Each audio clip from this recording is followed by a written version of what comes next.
And hello, ladies and gentlemen, welcome back. I hope that you're feeling well, doing well. Probably staying drier than it is outside of this room because it is wet. It is after the rain, muggy, humid, not the greatest time to be outside. We give it a little bit to clear up. Today we're going to be listening to a little bit of music from Aaron Copland. We're going to listen to this piece, Quiet City, premiering in 1941, that we're giving a listen to. We're listening to this because this was suggested and sponsored by R. Gray.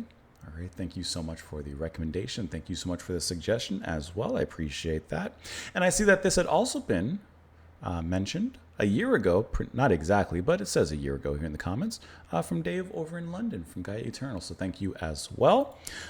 Listen, I actually I'm surprised because I've seen Mr. Copland's name pop up many, many times in the comments, and yet we've not listened to anything specifically from him. So this will be a first exposure here.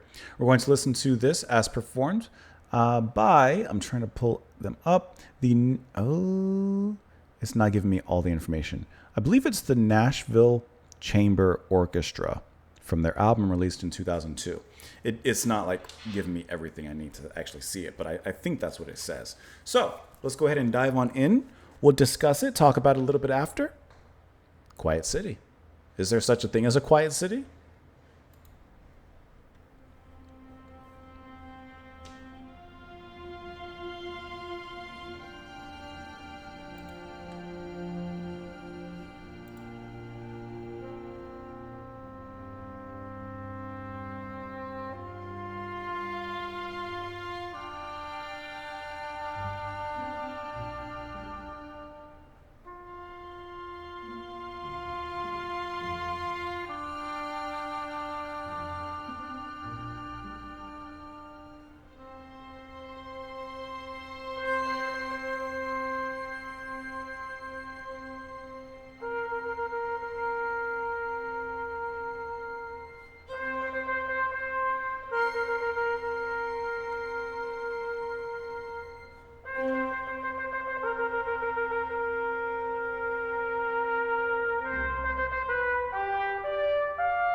It does sound like the sun rising on a city.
This is so relaxing.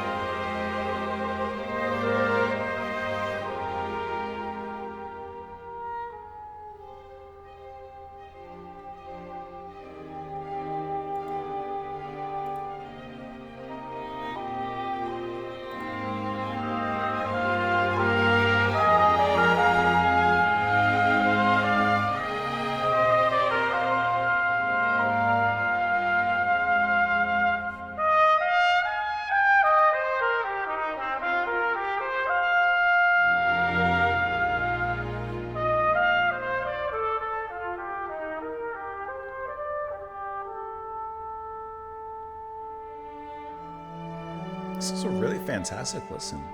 Beautifully, beautifully endearing.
What a brilliant way to close out the day. I can't speak for you, but I can tell you where it is right now. I'm finishing work, and like this is the only song I'm recording today. And this is gorgeous. This is the actual picturesque visual of a sun rising over the city, shining its beautiful lights upon the city as the city wakes up for the day to prepare whatever the city has in store. Yeah, you're going to have the hustle, the bustle, the busyness of the day coming through from, I don't know, 7 to 6 or so. And then it'll die down again. And we'll repeat the cycle because that's what this feels like. This feels like that first part, that first quarter of the cycle, the sunrise. And just that innocent light shining down upon the city before everyone starts to move and go to wherever they're heading to. This was beautiful. This was absolutely gorgeous. So the trumpet is taking lead here. And I have the Wikipedia pulled up here, and it can be performed via trumpet, cor anglais, or oboe. Unless I'm mistaken, it sounds like trumpet to me on this particular recording. And it's beautiful. Those long notes that just hold the melody, keep everything sustained, held in suspension, and lightly and gently caressed by the strings underneath is a beautiful combination. The way that the trumpet continues to play, it continues to act as kind of a herald of things to come, almost acting as a foot messenger who's calling ahead for the arrival of some regal entity. In my mind, and in this case, that would be the sun. If Ra is the chariot going across, right, in Egyptian mythology, this would almost be like the herald to Ra, like announcing the coming of the sun, the coming of the day before the sun actually arrives. I think, in my personal opinion, I think that this is like a perfect piece of music. And I love how it's a steady and carefully studied buildup from the very beginning when those first rays of sunshine from the trumpet begin to blow until the climax, which comes in around 6 minutes or so. And I love how it's a nice buildup in this near 10-minute track. 6 minutes to get to that point. And then the last 3 minutes or so just to use as kind of that coming down and that cooling down period there. But, it's really wonderful how we can go from this to this to eventually this. And it is so perfectly built up that even as I skipped around in that first 6 minutes, it all sounds like it could have came even quicker. But it didn't. It took its time. It breathed gently, inhaled the music, exhaled the music. The strings were wonderfully balanced beneath it with just splashes of color. I truly think that this is a perfect piece of music, and it's incredibly cinematic as well. I could picture this being used in soundtracks for movies or TV shows as kind of the backing piece of, some establishing shot, maybe in my mind again, of a city in the sunrise or some other peaceful time. It could be set over a farm pasture or over some rolling hills or even over a quieting sea.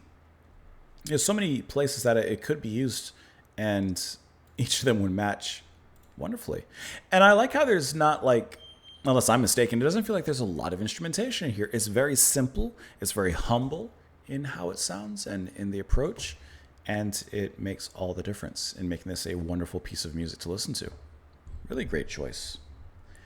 Says it's a composition, as I mentioned, for trumpet, cor anglais, or oboe, and string orchestra. The composer indicates use oboe only if no English horn is available.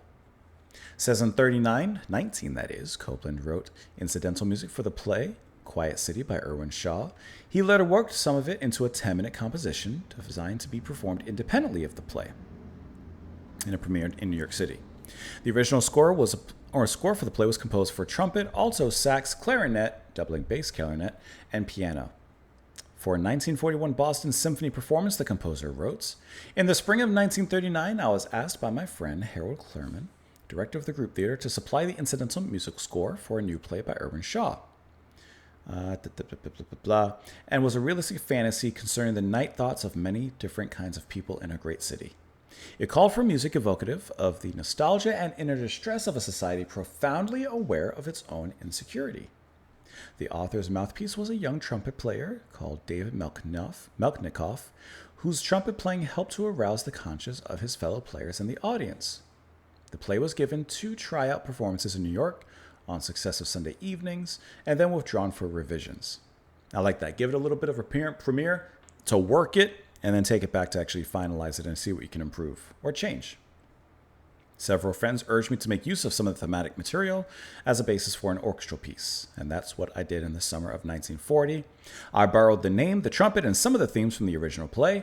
The addition of English horn and string orchestra and the form of the piece as a whole was the result of a work in a barn studio 2 miles down the road from Tanglewood. The orchestration was completed in late September, and et cetera, et cetera. According to Copland, the piece was an attempt to mirror the troubled main character of Irwin Shaw's play, who had abandoned his Jewishness and his poetic aspirations in order to pursue material success by anglicizing his name, marrying a rich socialite, and becoming the president of a department store. The man, however, was continually recalled to his conscience by the haunting sound of his brother's trumpet playing. Continuing the assessment in his own autobiography, he observed that Quiet City seems to have become a musical entity, superseding the original reasons for its composition, owing much of its success to its escape from the details of its dramatic context. It became so strong on its own, independent of the play, that no one apparently really even thinks of the play. They think of the music first. And I can't think of any off the top of my head so quickly, but there's many songs that have become a standalone focus apart from their source material. Of course, some are just so much with it. But like, for example, not wholly, but for example, actually what I thought of, the theme to Jaws. Obviously, we associate it, bum, bum, bum, bum, bum, bum, bum, bum, with Jaws, but it's been used in so many other, media, parodies, etc. It's just something that, people will hum in anticipation or growing tension, even without Jaws. Things like that. I could absolutely see that. But this was a fantastic piece of music, and I thought that was, this is just a great, to me, this is a great wake-up sound. Can I tell you? I forgot the name of it exactly, forgive me, but the very typical piece of music that plays over like a farm.